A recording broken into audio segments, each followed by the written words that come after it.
Welcome to the Beyond Barriers podcast. If you're an ambitious woman who wants to dominate your career, then you are in the right place.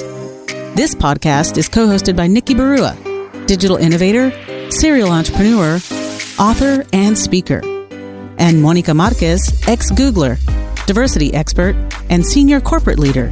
From inspiring stories to cutting-edge strategies, you'll learn how to develop the skill set, mindset, and tool set to get future-ready fast and accelerate your success. Welcome to this week's episode of Beyond Barriers, Habits and Hacks. This week, we are going to continue talking about clarity and share with you our stories on how we gain clarity throughout our career. So, Nikki, let's start with you and let's share with our audience your journey on how you gained clarity and how you identified what you were passionate about. Well, I guess my first clue was my second grade report card that had my scores, but more importantly, had a big, bold remark about how much I talked in class. Okay. So it's something I've heard all along about my communication skills. I like to call it self-expression, but I have a deep love of communication, of writing and speaking and connecting. And it is the thing that I love doing. It's what I would do even if I made no money at it. You know, it truly has always been a passion of mine and has over time become a profession. So how did you identify your unique skills that differentiate you? So in terms of figuring out my unique skill, it was an interesting process for me because I was always equal parts sort of creative as well as analytical. And I didn't quite know where my unique competency fit in because I was not 100% a creative. I love math, but I didn't want to be just doing something analytical because I was pretty creative as well. And where I was finally able to identify that unique skill was in pattern recognition. I realized that I was really good at seeing the big picture, being able to connect the dots and predict patterns. And that, I guess you could call it visioning skills. Right. But I did not know that at first because it was so effortless to me that I did not give it enough value. I thought, well, it's so easy for me to do that. Surely this can be something anyone cares about. In the early stage of my career, I actually tried really hard to fit into a box, trying to, define myself much more narrowly until I realized that the very competency that makes me most valued is the thing that comes effortlessly to me. And that is my ability to really predict the future and be able to see, have a vision of the future. So you mentioned that you identified that the competence you had was the most highly valued. Yeah. How did you discover, or how did you put two and two together? Like, oh, this is really valued, so I need to really let people know that I have this skill. Yeah, well, the way I discovered that was really on the job. When I found that because everyone and every business is trying to adapt to change, one of the biggest things you need is to be able to understand exactly what change is likely to happen. And my ability to see the future, to envision the future, to predict that change, and then help people and businesses adapt to it became the core of my skill as an innovation expert. And that's when I discovered that when I combine my passion of communication and with my unique skill of being able to see the future, being able to not only see that vision, but then be able to express that to people, really became the foundation of my career in strategy and innovation. And I discovered that on the job by being able to bring that unique value to the table on the teams. And as a result of that, became an expert in that space. And over time, continuing to do that over a long period of time, then made me highly valued in the marketplace. So after you identified that and you were able to put your passion together, your skills together, and kind of know that they were really highly valued in the market, how did you start focusing on what you wanted to be known for? So I built my career and my reputation as an innovation expert, but I realized that the real challenge in innovation today isn't just about envisioning the future and coming up with solutions for it. It's about knowing the change that's coming and being able to adapt quickly. Mm-hmm. And it's a lot like what Charles Darwin talked about, where it was, in change is constant. And the only species that survive are the ones that adapt to that change. It's the survival of the fittest.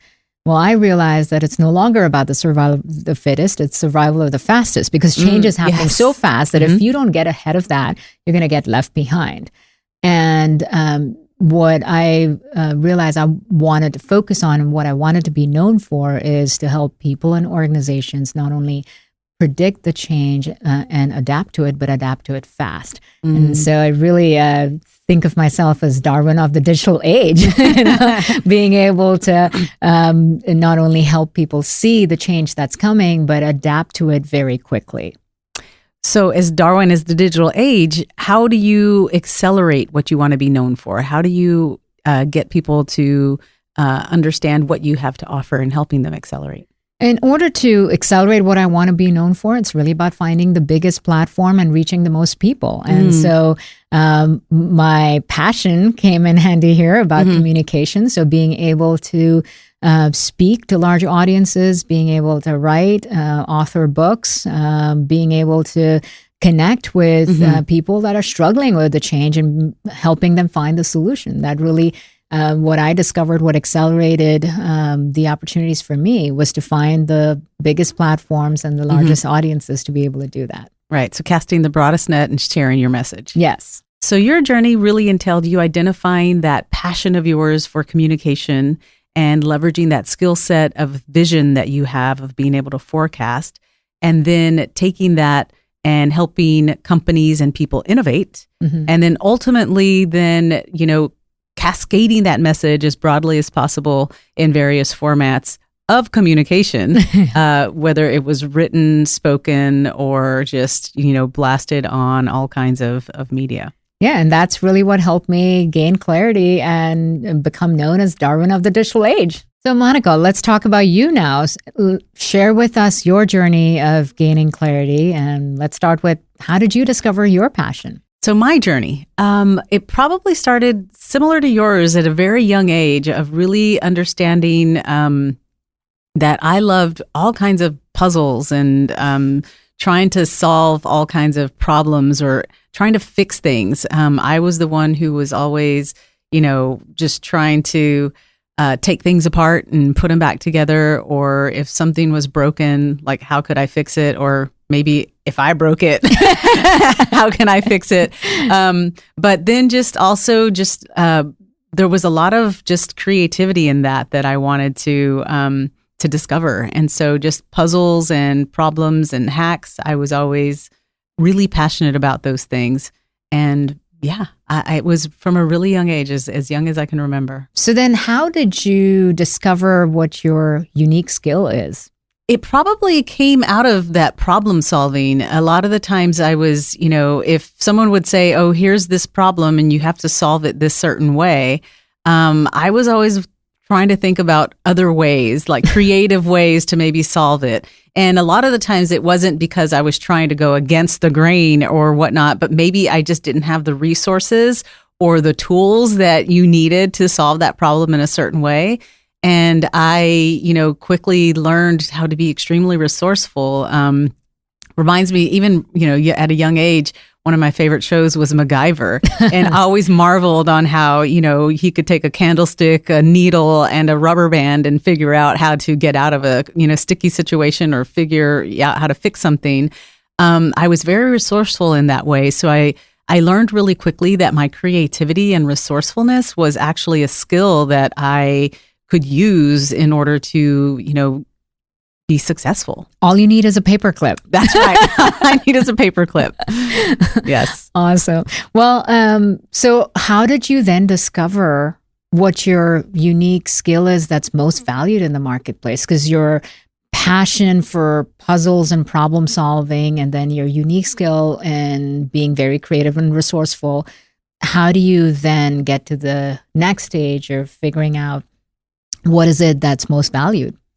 Yeah, so that's a really good question. I think it was, in some of the various different jobs that I held, even as early as college, and some of my work study jobs, and even in some of the external curricular kind of organizations I was in, I realized that the value of being creative and resourceful, and then wanting to solve problems and being able to solve something with only what you had was actually something that people valued a lot, because I would see some people kind of giving up, whether it was some sort of, hey, here's this, this problem, or here's this opportunity, but people, saying, oh, well, I don't have this and I don't have that, or I need to get this and that before, I can attempt it.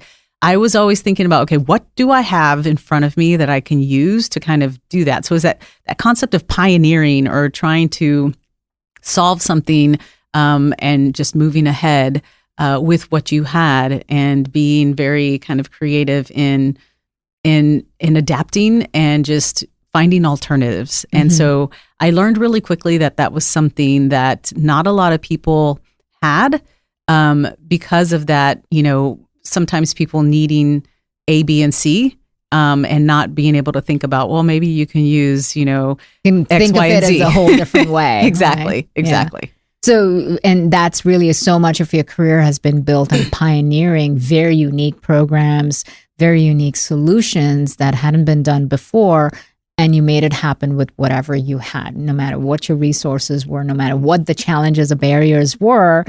You were not only able to solve that puzzle or that problem, but then do it in a really creative and resourceful way. And Yes. and actually be recognized for it, because that pioneering and unique problem solving approach is really what made you valuable. Yes, exactly. So that's amazing that you were able to beautifully combine your passions and your unique skills, and then, find the thing that made you really valuable. How did you then decide what you wanted to be known for? How did that come about? So who I want to be known for is really rooted in my experiences of being the underdog, and always figuring a way, and then having that passion of wanting to help other underdogs figure out those, the way, and find opportunities. So taking those skill sets of creativity and resourcefulness, and really being able to pave a way for some of the other underdogs, and that transfer of knowledge of, hey, here's how I did it, or hey, let's figure out how you can do it. So quickly started, becoming the McGyver for the marginalized, right? Taking all of those, taking what we have and figuring out how do you create the opportunity. So, it really is rooted in just fighting for the underdog. That is fascinating. So McGyver for the marginalized. Yes. So now how do you take that to the next level so that you are able to, accelerate what you want to be known for? So that definitely is really identifying the largest platform, and really being able to share that message and create opportunities for others to become aware of, how do you become resourceful and, creative, and how do you take with what you have? So really thinking about, what is the best way to cast the broadest net? And that is leveraging, media, podcasts, social media, just really taking that knowledge and that transfer of knowledge and gathering it, and then sharing it to the masses. That's amazing. So your journey to clarity really was about combining your passion for problem solving and puzzles with your unique skill of creativity and resourcefulness that made you a pioneer in the industry and made you really valuable in that space. But you connected that to your sense of purpose about fighting for the underdog, and became the McGyver of the marginalized. Yes. And now you're using the power of media to be able to, spread your message and transfer the knowledge, and uplift communities, and be able to create even more opportunities and accelerate success for more people. Absolutely. You said it much more eloquently than I did. And there you have it. 2 unique stories of how we gained clarity in our careers. And we hope that you can leverage these habits and hacks and the 5 essential elements so that you can gain clarity in your career. Thank you so much. See you next week. Thanks for listening. There are thousands of podcasts out there, and we are so grateful that you've chosen to listen to ours. Visit IamBeyondBarriers.com, where you'll find show notes and links to all the resources referenced in this episode. And be sure to take the quiz on the website. Your score will tell you where you are, what helps you gain momentum, and what holds you back. You'll also get a free guide with cutting-edge career strategies. We'd also love to hear from you. Share your comments and topic suggestions on IamBeyondBarriers.com, and we'll be sure to address them in future episodes. If you enjoyed our show today, please subscribe and rate the podcast, or just tell a friend about it. See you next episode.